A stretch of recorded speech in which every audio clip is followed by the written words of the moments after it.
Goeienaand. Dit is goed om hier te wees saam met u. Ons is hier by 'n Pinkster biduur en ek herinner u maar net daaraan, die gedagte is regtig dat dit 'n bietjie minder formeel is. So dit is nie heeltemal 'n erediens wat ons hier doen nie, dit is 'n biduur. Ons gaan nie die gewone orde van die erediens volg nie. Ons gaan eintlik maar 'n paar dinge sing, dan gaan ons 'n paar gedeeltes lees en ons gaan oor hierdie tema gesels. Jy is selfs welkom, soos Dominee Skalk ook gister genoem het. Niemand gaan kwaadlik neem as jy jou hand opsteek en 'n vraag wil vra nie. En daarna gaan daar geleentheid wees vir gebed. Enigiemand wat wil bid, is welkom om te bid en ek sal daarna vir ons afsluit en amen sê en dan gaan ons sop eet. Waarvoor ek weet meeste van u eintlik gekom het. Maar goed. Terwyl ons so sit, kom ons begin met gebed.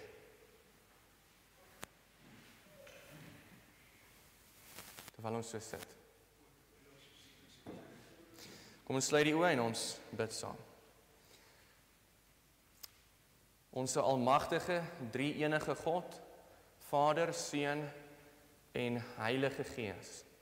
Ons prys u, ons aanbid u, dat u met ons praat deur die woord. Ons vra dat u ons nadenke nou sal seën, dat u ons gedagtes sal lei. Sonder u is ons soos blinde mense wat in duisternis rondtas sonder om enigiets te vind. Maar deur u werk gaan ons oë oop. Die lig gaan op en ons sien. Vergewe ons sondes wat ons teen u pleeg. Lei ons nou. Ons bid dit in die naam van Jesus Christus. Amen. Kom ons sing Psalm 100. Ons sing daar al 4 die verse, Psalm 100, al 4 die verse. In vers 2 sing ons: Die Heer is God, erken dat hy 'n eie volk vir hom berei. Ons staan vanaand stil by die goddelikheid van die Heilige Gees. Die vraag, is die Heilige Gees God en maak dit saak? En hierdie Psalm sing nou nie spesifiek oor die Heilige Gees nie, maar dit sing oor die goddelikheid van die verbondsgod. Die Here is God, erken dat hy 'n eie volk vir hom berei, 'n volk om hom te dien en vrees en skape van sy wy te wees. Kom ons sing Psalm 100, al 4 die verse en daarna kan u weer gaan sit.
Ons gaan 'n hele paar gedeeltes uit die Bybel lees. Ons gaan dit lees soos ons aangaan, so jy moet asseblief jou Bybel by jou hou en dan gaan ons begin by 'n gedeelte en gaan 'n ding of twee daaroor sê en dan gaan ons weer blaai na 'n volgende gedeelte en ons gaan daarby stil staan. Die onderwerp vir vanaand, soos ek reeds genoem het, gaan oor die goddelikheid van die Heilige Gees en daar is 'n hele paar skrifgedeeltes wat 'n mens moet bestudeer om die groter prentjie, die volle prentjie daarvan te kry. So ons gaan nie net een gedeelte lees nie, ons gaan by 'n paar gedeeltes stil staan. Die eerste gedeelte waarna toe ons nou gaan blaai is Matteus 28. So kom ons blaai na Matteus 28 en ons gaan lees van vers 16 tot 19. Dit is die laaste woorde in die evangelie van Matteus. Matteus begin met die geslagsregister van Jesus Christus en dit vertel vir ons van sy lewe en sy werke, sy dood aan die kruis en sy opstanding uit die graf. En dan eindig dit hier net voor die hemelvaart met Jesus wat verskyn aan sy apostels en hulle in die wêreld instuur om getuies van sy naam te wees. En hier sien ons iets wat handel oor die drie-eenheid van God. So kom ons lees Matteus 28 vanaf vers 16. Geen net geleentheid vir almal om nog klaar op te soek. Matteus 28 vanaf vers 16. En die 11 disippels het na Galilea gegaan, na die berg waar Jesus hulle bestel het. En toe hulle hom sien, het hulle hom aanbid, maar sommige het getwyfel. En Jesus het nader gekom en met hulle gespreek en gesê, aan my is gegee alle mag in die hemel en op aarde. Gaan dan heen, maak disippels van al die nasies en doop hulle in die naam van die Vader en die Seun en die Heilige Gees. En leer hulle om alles te onderhou wat ek julle beveel het. En kyk, ek is met julle al die dae tot aan die volëinding van die wêreld. Amen. Vers 19 is natuurlik die belangrike vers wat ons daar wil onderstreep, waar Jesus sy disippels in die wêreld instuur. Ons almal weet dit nie waar nie, ons almal hoor gereeld hiervan. Dit is die groot opdrag.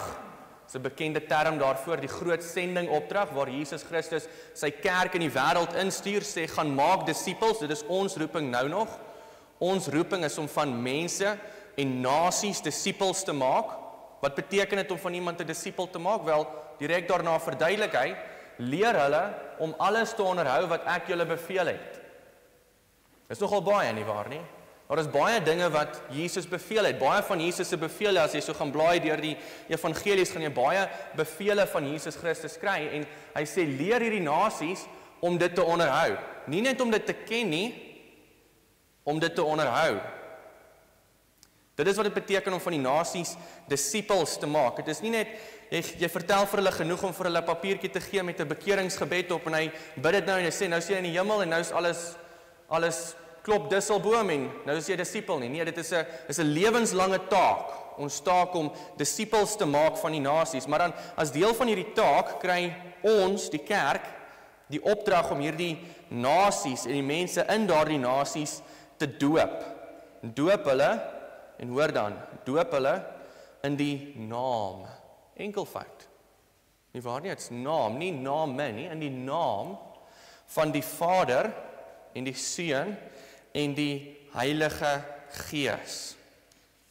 Nou die naam van die Here, die naam van God in die Bybel is altyd gekoppel aan sy wese. God se naam, sy verbondsnaam is gekoppel aan sy wese. Dink net 'n bietjie terug aan Exodus 3. Exodus 3, daar waar die Here aan Moses verskyn in die brandende vuurbos. U ken daardie toneel nie waar nie? Dit is 'n baie bekende toneel. Waar is Dominee Skalk is ook hier. Dis die prentjie van lig en duisternis, daardie prentjie van die bos wat brand. Dit kom daar uit Exodus 3.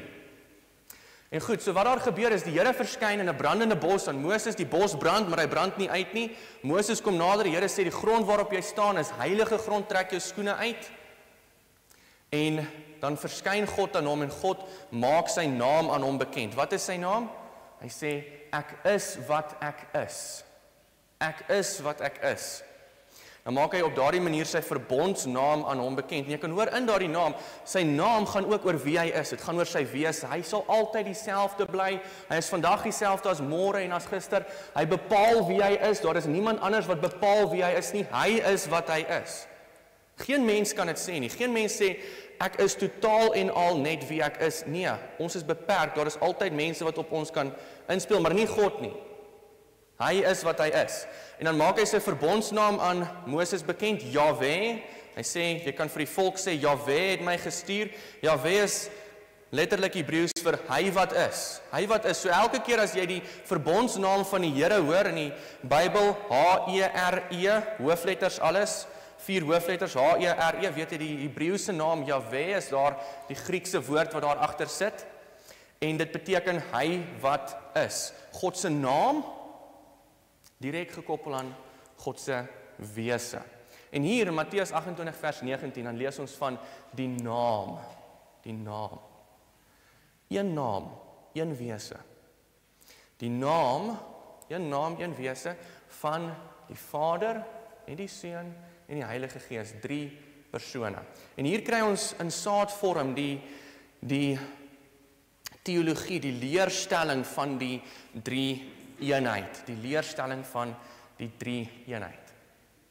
Ons moet altyd besef, wanneer ons praat oor die 3 eenheid van God, wanneer ons praat eintlik oor enige aspek van wie God is, moet ons besef wie ons is en wie hy is. Ons moet ons plek ken. Ons moet die regte, nederige ingesteldheid hê. Gister toe ek by Delmas was, het ek vir die mense gesê, ons is soos koffietorre wat probeer om gevorderde trigonometrie te doen. En toe na die tyd, toe vind ek uit, niemand in die kerk weet wat 'n koffietor is nie.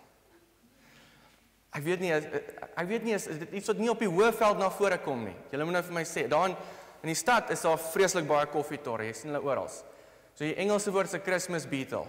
Maar dink nou maar aan enige soort van goggetjie. Dink nou maar aan 'n kriek. Ons is soos krieke. Goggetjies wat probeer om gevorderde trigonometrie te doen. Dit is heeltemal bo ons verstaansvlak as ons kom by die 3 eenheid van God.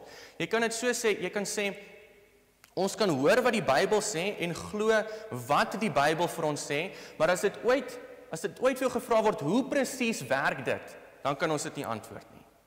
Ons kan nie, wie is hier van ons wat selfs ingewikkelde vrae kan antwoord oor 'n mens? 'n mens se siel en 'n mens se bestaan en ons staan verstom net voor dit. Ons staan verstom voor soveel dinge in die natuur en dan hoe kan ons ooit dink ons kan heeltemal verstaan wie God is en hoe sy wese werk? Dit is heeltemal bo ons betaalvlak, bo ons verstand. So ons kan hoor wat die Bybel vir ons sê. Die Bybel leer vir ons op verskeie plekke daar is net een God. Dit word so sterk beklemtoon in die Ou Testament. Dink daaraan aan Deuteronomium 6, die Here onse God is 'n enige Here. Die Israeliete moes daai uit hulle koppe uitken, die Here onse God is 'n enige Here, daar is net een. En dan tog sien ons op verskeie plekke dat God die Vader, God die Seun en God die Heilige Gees te gelyk genoem word, onderskeie persone, en al 3 is volkome God, maar nie 3 gode nie, een God, een in wese, 3 persone. Ons kan glo dat dit die waarheid is, maar as jy vir my vra hoe dit werk, dan sê ek nee, ek kan nie. Ek staan verstom voor hierdie waarheid. Ons staan verstom voor die verborgenheid van die wese van God. Nou spesifiek, vanaand moet ons nou stom staan en in verwondering staan voor die verborgenheid van die goddelikheid van die Heilige Gees. Die vraag is die Heilige Gees God en maak dit saak? Is die Heilige Gees God en maak dit saak? En kom ons kyk na 'n paar dinge wat die skrif vir ons leer oor die Heilige Gees. So, die eerste ding wat ons leer in die Bybel oor die Heilige Gees, blaai asseblief saam met my na Genesis 1. Genesis 1, dit is die heel eerste bladsye van die Bybel, Genesis 1. Ons lees vers 1 en 2. Die Bybel leer vir ons, die Heilige Gees was teenwoordig by en betrokke met die skepping. Die Heilige Gees was teenwoordig by en betrokke met die skepping. En ons lees dit daar in Genesis 1 vers 1 en 2. Hier is woorde wat almal eintlik waarskynlik uit hulle koppe uitken hoe die Bybel begin. Die Bybel begin op so 'n kenmerkende manier. In die begin het God die hemel en die aarde geskape. En die aarde was woes en leeg en duisternis was op die wêreld vloed en die gees van God het gesweef op die waters. Die gees van God het gesweef op die waters. Het vertel vir ons waar alles vandaan kom. In die begin het God die hemel en die aarde geskape, maar direk nadat hy dit geskape het, was dit nog nie mooi en so goed soos wat dit later beskrywe word nie. Dit sê die aarde was woes en leeg. Jy kan dink aan 'n chaotiese toestand. Dit beskryf hierdie modderige watertoestand met duisternis wat oral om dit is. En dan hoor jy, die gees van God het gesweef op daardie water. Die Hebreëse woord is hy het nogal baie skakerings aan hom. Jy kan ook sê, die gees van God het gebroei op die water. Jy het hierdie idee van die Heilige Gees is teenwoordig, hy is betrokke, hy is daar aktief daarby, hy gee krag aan wat hier aan die gang is. In elke oomblik van die skepping wat nou gaan plaasvind, waar God daardie chaotiese massa gaan vat en orde uit dit skep, die Heilige Gees is daarbij betrokke. Hy is hierby betrokke by die skepping van die hemel en die aarde. En ons lees dieselfde ding in Psalm 33. Blaai saam met my na Psalm 33 asseblief. Psalm 33 en dan lees ons daar vers 6. Psalm 33 gaan ook oor die skepping van die wêreld, en ons lees verskeie dinge daar oor hoe God geskep het. Het gaan oor die skepping en ons lees verskeie dinge oor hoe God geskep het. In Psalm 33 vers 6 lees ons, deur die woord van die Here is die hemele gemaak en deur die gees van sy mond hulle leer. Deur die woord van die Here is die hemele gemaak en deur die gees van sy mond hulle leer. Hier sien jy ook iets van die drie eenheid weer raak, want jy hoor van die woord en jy hoor van die gees. Jy sien dit ook daar in Genesis 1 alreeds. Jy hoor God maak die hemel en die aarde, maar jy hoor aanhoudend, hy praat, hy sê, God het gesê, laat daar lig wees. God het gesê, laat die waters van die waters geskei wees. So jy hoor van God die Vader, God die Woord, God die Seun, en jy hoor van die Heilige Gees wat daar sweef en broei oor die water. So jy sien dit alreeds daar ook en hier. Deur die woord van die Here is die hemele gemaak en deur die gees van sy mond hulle leer. Deur sy gees skep God. En daaruit kan ons sien, die Heilige Gees is God. Hy is nie gemaak nie, hy is nie geskep nie, want hy was teenwoordig by die skepping. Deur die Heilige Gees is die leer van die hemele gemaak. Dit is die eerste ding wat ons sien van die Heilige Gees, waaruit ons kan sien dat die Heilige Gees waarlik God is. Hy is deel van die drie eenheid, want hy was teenwoordig by en betrokke met die skepping van die wêreld. Die tweede ding wat ons in die Bybel sien, die Heilige Gees is die een wat God se woord geïnspireer het. En kom ons blaai nou na die Nuwe Testament, na 2 Petrus 1. 2 Petrus 1. So is amper nou die beste om na die einde van jou Bybel toe te blaai. Kom jy by Openbaring en dan blaai jy terug, dan gaan jy blaai deur Judas, 3 Johannes, 2 Johannes, 1 Johannes, en dan kom jy by 2 Petrus. 2 Petrus. En in 2 Petrus 1 vers 21 leer ons van die inspirasie van die Bybel. Die Bybel geïnspireer is deur die Heilige Gees. En daaruit kan ons ook, as ons dit met ander tekste vergelyk, ook raak sien dat die Heilige Gees waarlik God is. So 2 Petrus 1 vers 21, ons lees, want geen profesie is ooit deur die wil van 'n mens voortgebring nie, maar deur die Heilige Gees gedrywe, het die heilige mense van God gespreek. So reeds hier net in hierdie vers sien jy 'n kontras tussen mense en die Heilige Gees. Nie waar nie? Dit sê geen profesie is ooit deur die wil van 'n mens voortgebring nie, maar deur die Heilige Gees gedrywe het die heilige mense van God gespreek. Jy sien 'n kontras tussen mense en die Heilige Gees. Daaruit leer jy reeds iets, maar as jy dit vergelyk met 'n ander vers in die Nuwe Testament, blaai na 2 Timoteus, blaai net nog 'n paar briewe terug, 2 Timoteus 3 vers 16, vertel vir ons ook van die inspirasie van die skrif, die inspirasie van die Bybel. Dan kan jy nog duideliker raak sien dat die Heilige Gees wat die Bybel inspireer, hy is waarlik God. Dit is God wat die Bybel inspireer. 2 Timoteus 3, en ons lees vers 16. Ons lees daar in 2 Timoteus 3 vers 16, die hele skrif is deur God ingegee. Die Grieks kan jy vertaal om te sê ingeasem. Die hele skrif is deur God ingeasem en is nuttig tot lering, tot weerlegging, tot teregwysing, tot onderwysing in die geregtigheid. So hoor wat sê 2 Petrus 1 vers 21. Die heilige mense het deur die Heilige Gees gedrywe van God gespreek. Die Heilige Gees het hulle geïnspireer, gedryf. Hoor wat sê 2 Timoteus 3 vers 16.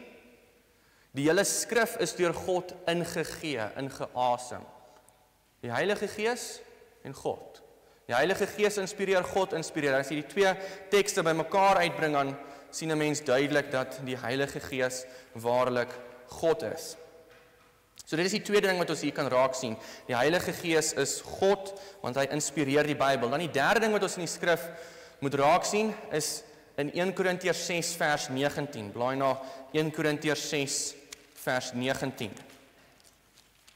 En ons sien daar, die Heilige Gees woon in ons en maak ons God se tempel. 1 Korintiërs 6 vers 19. Nou 'n mens moet die tempel van die Ou Testament verstaan om die volle agtergrond van hierdie teks te verstaan. Die tempel van die Ou Testament het verwys na die tempel van Salomo, daardie plek waar die offers plaasgevind het, daardie plek waar die volk gegaan het om die Here te aanbid. As jy verstaan in die Bybel wat maak die tempel, dan is die antwoord altyd God woon daar. God is daar teenwoordig. Dit is nou nie met die tabernakel nie, maar met die tempel nie, maar met die tabernakel. Met die tabernakel, as jy daar lees oor Exodus, hoe dit gebou word, Exodus eindig met die heerlikheid van die Here wat die tabernakel gaan volmaak. Dit is die hoogtepunt. Die tent word gebou, maar dit kan nie eers werklik wees wat dit moet wees as God sy intrek in die tent inneem. Die tabernakel en die tempel is veronderstel om die plek te wees waar God en mens mekaar ontmoet, waar hulle saam kom bly. Dit is wat die tempel maak, dit is God se huis, hy is daar teenwoordig. En dan lees ons in 1 Korintiërs 6 vers 19, hierdie woorde, of weet julle nie, dat julle liggaam 'n tempel is van die Heilige Gees, wat in julle is, wat julle van God het, en dat julle nie aan julle self behoort nie. Hoor mooi, ons liggame, jou lyf, is 'n tempel. Nie omdat jou gees daarin is nie, maar omdat die Heilige Gees daarin is. Wat maak dit die Heilige Gees? Dit maak hom God. Ek wil net 'n synota hier insit. Ek dink nou net daaraan. Soms praat mense van die Heilige Gees as dit. Heilige Gees is nie dit nie. Heilige Gees is hy. Hy is 'n iemand. Hy is 'n persoon. Ons verwys nie na hom as 'n dit nie. Hy is 'n iemand, hy is 'n persoon. En as hy in my kom woon, dan maak hy van my God se tempel. En dan in die konteks is daar dan die implikasie daarvan is ek kan nie doen met my liggaam wat ek wil nie. Ek kan nie doen met my liggaam wat ek wil nie, want dit is 'n tempel. En net soos die tempel van die ou verbond, daar was allerlei reinigingsgebruike wat gepaard gegaan het met die tempel. Jy kon net op sekere tye in die tempel ingekom het, die tempel moes rein gehou word. Op dieselfde manier moet ek dan my liggaam rein hou. Ek kan nie sommer net hierdie liggaam wat God vir my gee, gebruik om allerlei sondes mee te gaan doen nie. Dit moet rein gehou word, want dit is 'n tempel. Die Heidelbergse Katekismes begin met 'n soortgelyke vraag en antwoord. Dit begin ons met daai vraag, wat is jou enigste troos in lewe en in sterwe? Wat is die antwoord? Dat ek in lewe en in sterwe met liggaam en siel nie aan myself behoort nie, maar aan my getroue verlosser en saligmaker Jesus Christus. Nie waar nie? So, ons moet dit besef, ons is in 'n wêreld waar mense heeltyd sê, my body, my choice, my liggaam, my keuse. Maar wat sê die Bybel? Sê, nee, dit is nie jou liggaam nie. Dit is God se, dit behoort nie aan jou nie, dit behoort aan Jesus Christus. En dit is wat ons as gelowiges moet besef, is, ons is God se eiendom, ook ons liggame is sy eiendom, ons is sy tempel. Goed, dan die vierde ding wat ons hier sien, waaruit ons kan raak sien dat die Heilige Gees waarlik God is, kry ons in Handelinge 5. Dis die laaste punt, Handelinge 5, kom ons blaai daarna toe na Handelinge 5 en ons gaan daar vers 1 tot 5 lees. Handelinge 5 vers 1 tot 5 en hier sien ons as iemand lieg vir die Heilige Gees, lieg hy vir God self. So Handelinge 5 vertel vir ons van die vroeë Christene. Dis nou 'n paar dinge het daar gebeur. Jesus Christus het opgevaar na die hemele in Handelinge 1. Die Heilige Gees is uitgestort in Handelinge 2. Dan lees ons van die vroeë kerk wat begin om te ontwikkel, van mense wat tot bekering kom. Ons lees van 'n hele paar dinge. Ons lees dat mense begin het om al hulle eiendom te verkoop en dan gee hulle al die geld vir die kerk. Gelukkig is dit nou, u hoef dit nie te doen nie. Goed, dit is nie wat ons hieruit moet aflei nie. Dit is 'n beskrywing van wat daardie mense gedoen het. En 'n mens mag gedoen, dit is ook nie verkeerd as iemand dit nou wou doen nie, maar dit is nie asof die Bybel vir ons sê ons moet dit doen nie. En juist uit hierdie gedeelte kan ons baie duidelik aflei dat die apostel Petrus ook vir hierdie mense sê, julle het nie nodig gehad om hierdie dinge te doen nie. Julle het nie nodig gehad om alles te verkoop en dit aan die kerk te gee nie. Maar dan lees ons nou van wat hier gebeur het in daardie omstandighede. Handelinge 5, ons lees vers 1 tot 5. Ons lees: Maar 'n sekere man met die naam van Ananias het saam met sy vrou Safira 'n eiendom verkoop en ook met die medewete van sy vrou van die prys agtergehou en 'n sekere deel gebring en aan die voete van die apostels neergelê. Wat doen hierdie man en sy vrou? Hulle verkoop al hulle eiendom, dan hou hulle 'n deel terug en hulle gee 'n deel vir die kerk. Dis nie verkeerd nie. Jy hoef nie al alles vir die kerk te gee nie, dit is nie die punt nie.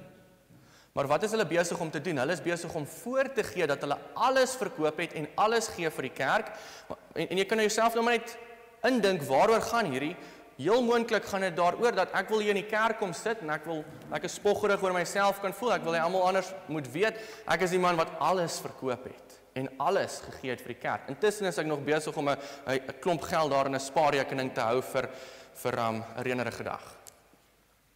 Maar ek wil hê ander mense moet beter van my dink as wat ek eintlik is. Dit is wat hier aan die gang is. Toe sê Petrus in vers 3, toe sê Petrus, Ananias, waarom het die Satan jou hart vervul om vir die Heilige Gees te lieg en van die prys van die grond agter te hou? As dit nie verkoop was nie, het dit nie joue gebly nie, en toe dit verkoop is, was dit nie in jou mag nie.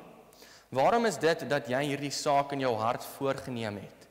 Jy het nie vir mense gelieg nie, maar vir God.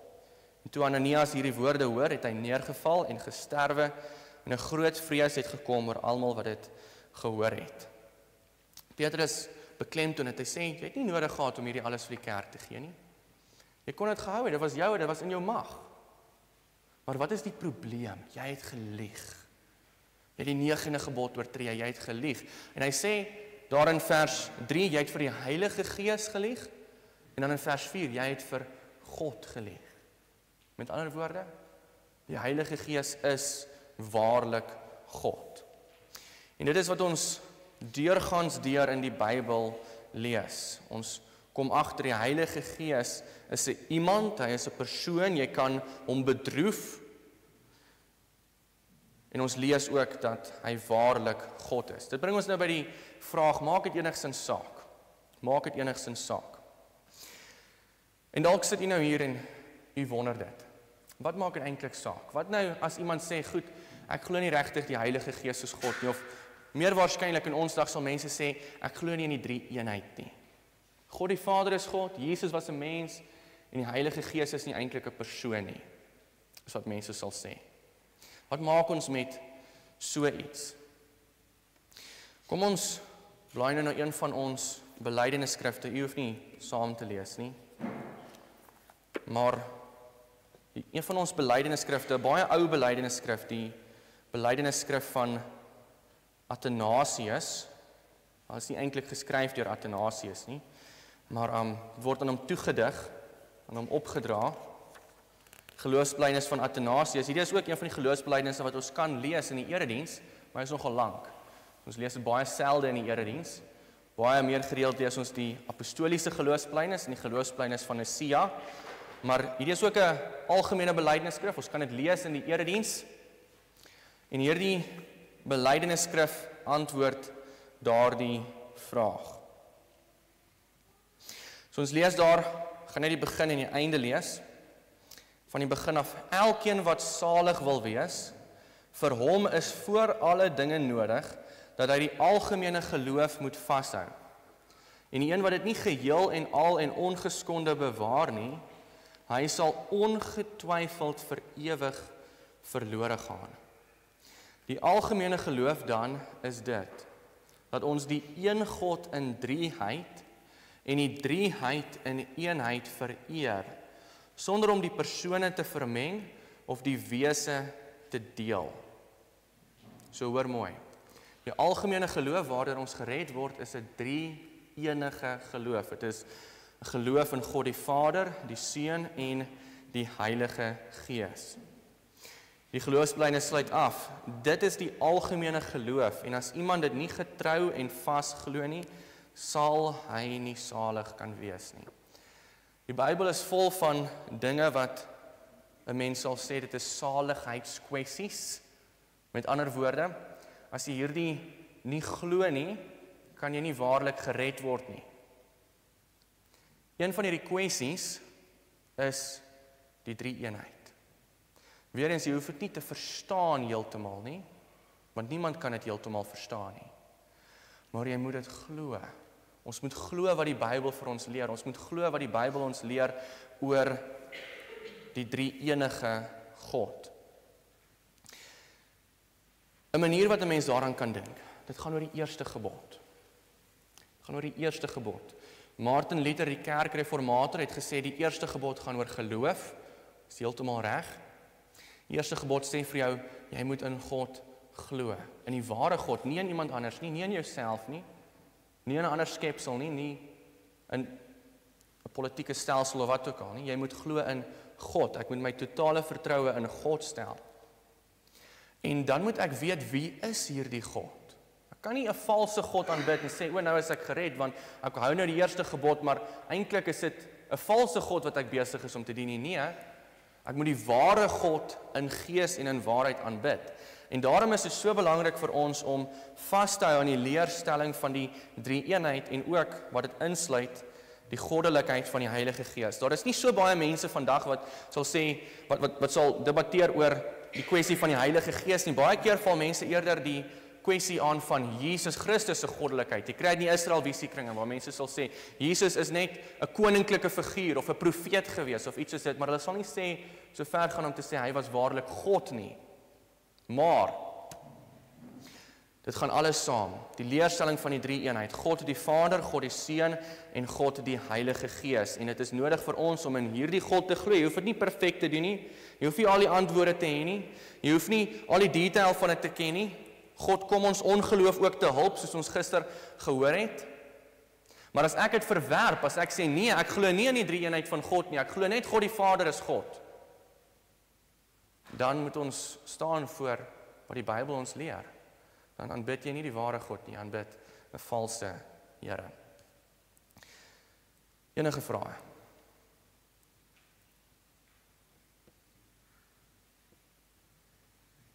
Om Andrew.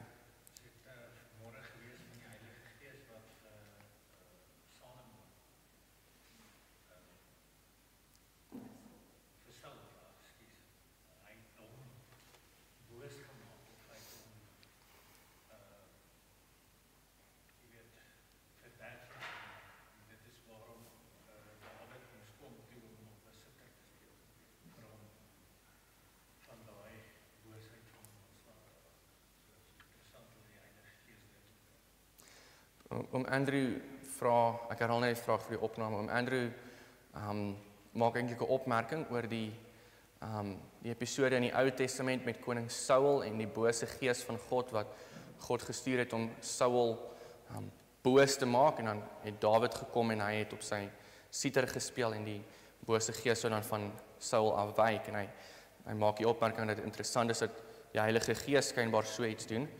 Nou ek wou net nou nog gesê het, as ek nie 'n vraag kan antwoord nie, gaan ek vir Dominee Skalk kans gee. Ek sal daai ene antwoord en dan as hy iets wil sê of as iemand anders iets wil sê, dit noem nie die gees, dit sê 'n bose gees van God. Dit noem daardie gees nie die Heilige Gees nie.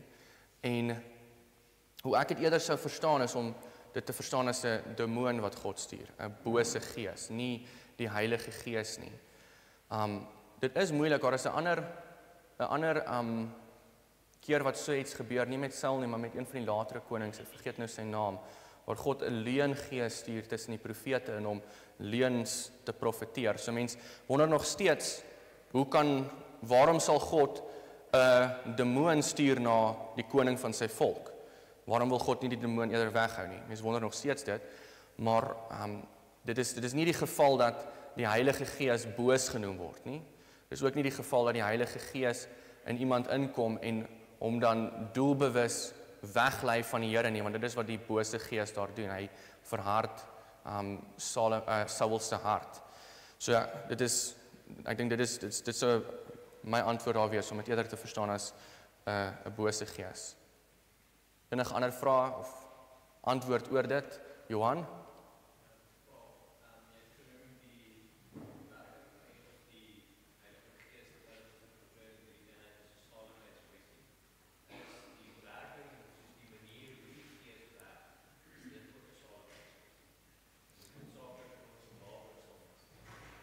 So, Johan vra, ek het genoem dat om in die drie eenheid van God te glo by implikasie die goddelikheid van die Heilige Gees is 'n saligheidskwessie. En hy vra dan, is dit ook 'n saligheidskwessie om spesifiek te glo in of saam te stem of 'n spesifieke benadering te volg oor die werking van die Heilige Gees? Ek dink dit sal bietjie meer afhang oor wat mens presies waaroor die verskille gaan. Daar is natuurlik daar's altyd teologiese debatte oor ek wil nou sê oor hierdie spesifieke onderwerp, oor enige onderwerp. So mense wat debatte daaroor sal voer. So as iemand nou gaan sê, goed, ek glo die Heilige Gees werk nie in alle gelowiges nie. Soos 'n groter kwessie, dan kan dit dalk aan so iets begin raak, maar ek dink nie, dit is beslis nie nodig nie. Weer eens, dit gaan nie daaroor dat ek dit ten volle hoef te verstaan nie, maar daar is wel 'n verskil daarin om in dit te glo of nie daarin te glo nie, om dit daarin te glo of dit te verwerp. So as jy iemand kry wat sê ek glo nie in die Heilige Gees nie of ek glo nie in die goddelikheid van die Heilige Gees nie, is dit heeltemal 'n ander kwessie vir iemand anders om te sê, ja, ek weet nie heeltemal oor of die Heilige Gees nou nog vandag mense in tale laat spreek en sulke soort van dinge nie. Maar ek glo wel in die goddelikheid van die Heilige Gees en ek stel my vertroue in hom, maar ek het nie al die antwoorde nie. Daar is 'n verskil tussen daardie twee gevalle. So om oor al die besonderhede saam te stem met mekaar en al die besonderhede met respek gesê reg te hê uit die Bybel en reg te verstaan. Dit is belangrik, maar dit sou nie saligheidskwessies wees nie. Hendrey?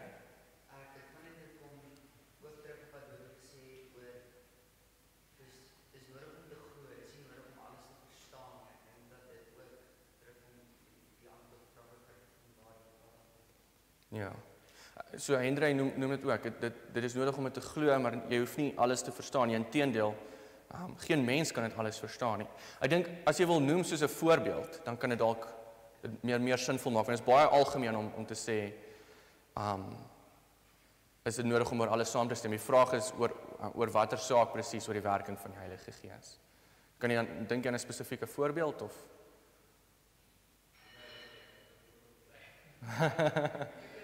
ja. As mens dink aan iets soos op watter stadium begin die Heilige Gees in 'n gelowige te werk? Daar's ouens wat vir die werking van die Heilige Gees in 'n sin uitstel en sê jy moet eers tot geloof kom, dan ontvang jy die Heilige Gees. So iets na my mening 'n saligheidskwessie wees. Dit is 'n verkeerde verstaan van die werking van die Heilige Gees. Jy kan nie tot geloof kom sonder die Heilige Gees. Jy het iets nodig om te glo, want dan vertrou jy eintlik op jouself en jou eie saak. Waarskynlik is dit iets van 'n voorbeeld wat jy aandoen.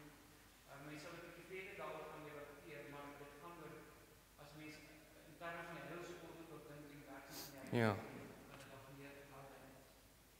So, Dominee Skalk sê, hy noem nou 'n voorbeeld, van, jy kry sommige mense wat glo dat dit, die Heilige Gees eers op 'n later stadium sou ons sê in iemand se lewe begin werk.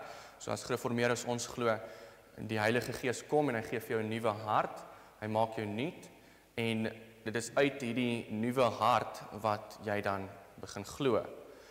En jy kry ander mense wat sê nee, God laat jou eers in jouself oor en jy kies eers vir God, jy stel eers jou geloof in God self en daarna sal die Heilige Gees, dan nadat jy tot geloof gekom het, sal hy vir jou 'n nuwe hart gee en dan kom werk hy in jou. So dit is die dwaling van die Arminianisme noem 'n mens dit. Ek sal nou maar net verwys ook na wat Dominee Skalk gister genoem het. Ons moet baie geduldig wees met mekaar en met ander Christene. Ek wil nou maar met respek, ek sal verskil van Dominee op daai punt. Ek sou nie sê daai is 'n saligheidskwessie nie. Ek sou sê daardie persoon gaan eendag uitvind dat hy verkeerd was in die hemel. Maar dit is nie nodig vir hom om reg te wees oor hoe sy wedergeboorte gewerk het vir hom om wedergebore te wees nie. Maar ek dink hier is regtig dinge waaroor mens moet die nodige nederigheid hê. Ons moet staan by wat die Bybel sê.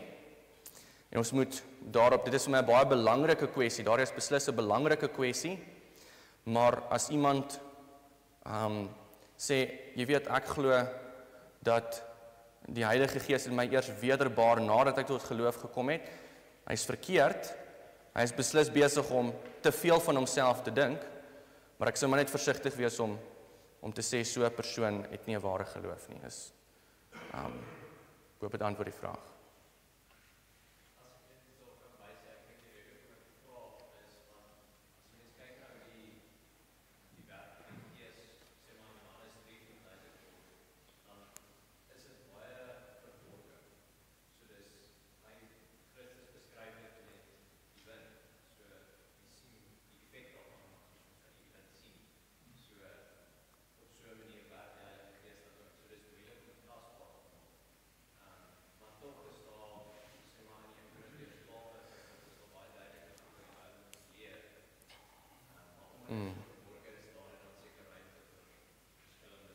Ja.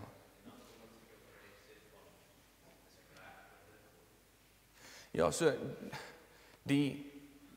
laat ek net herhaal wat Johan sê, hy sê in Johannes 3 sien ons, dit wys vir ons die verborgenheid van die werking van die Heilige Gees, die wind waai waar hy wil, leer ons daar, maar dan is daar ook ander dinge wat die Bybel ons baie duidelik leer oor die werking van die Heilige Gees. Ek dink dit is belangrik regtig om dit te sê, daar is goed wat ons duidelik in die Bybel kan sien, soos byvoorbeeld oor die heilsorde.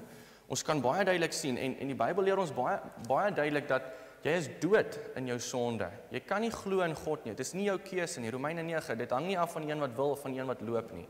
Jy kan baie duidelik sien dat daardie dwaling wat sê, jy moet eers uit jou eie uit glo in God en dan sal hy vir jou 'n nuwe hart gee. Dit is vals.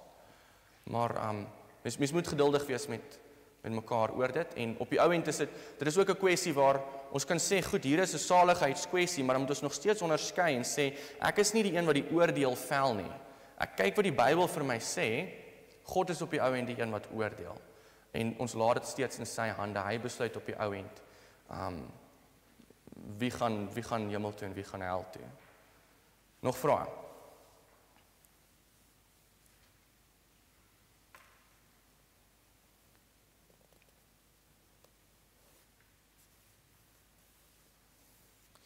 Dan gee ons nou geleentheid vir gebed. Enigiemand is welkom om te bid. Na dit sal ek vir ons amen sê en dan sal ons nog 'n lied sing. Kom ons sluit die oë.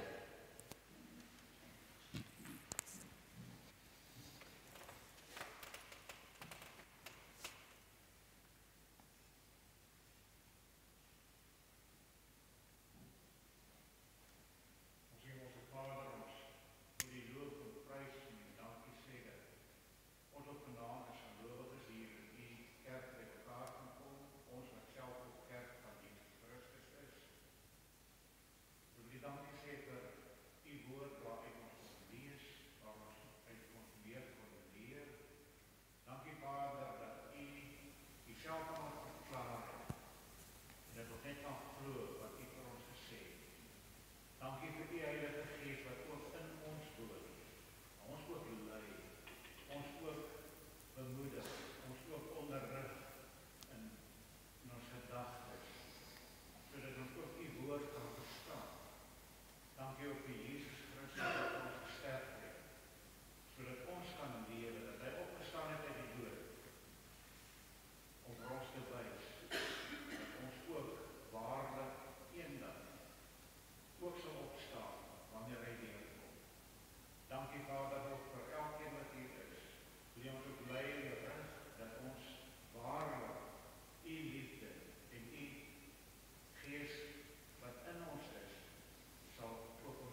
Amen.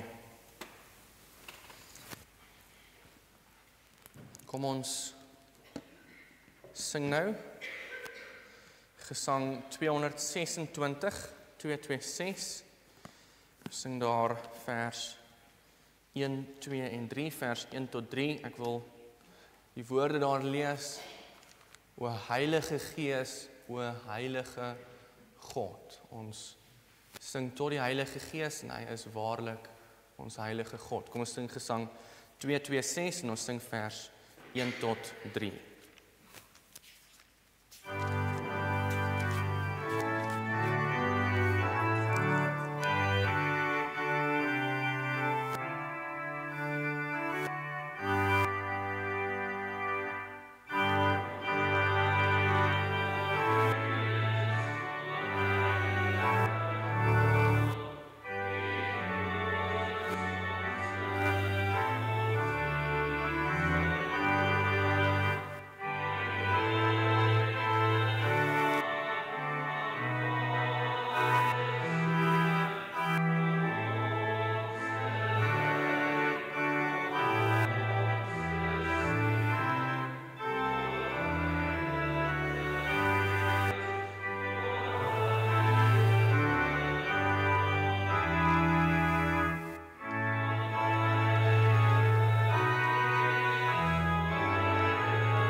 Terwyl ons so staan, laat ek vir ons bid vir die seën van die Here. Kom ons sluit die oë.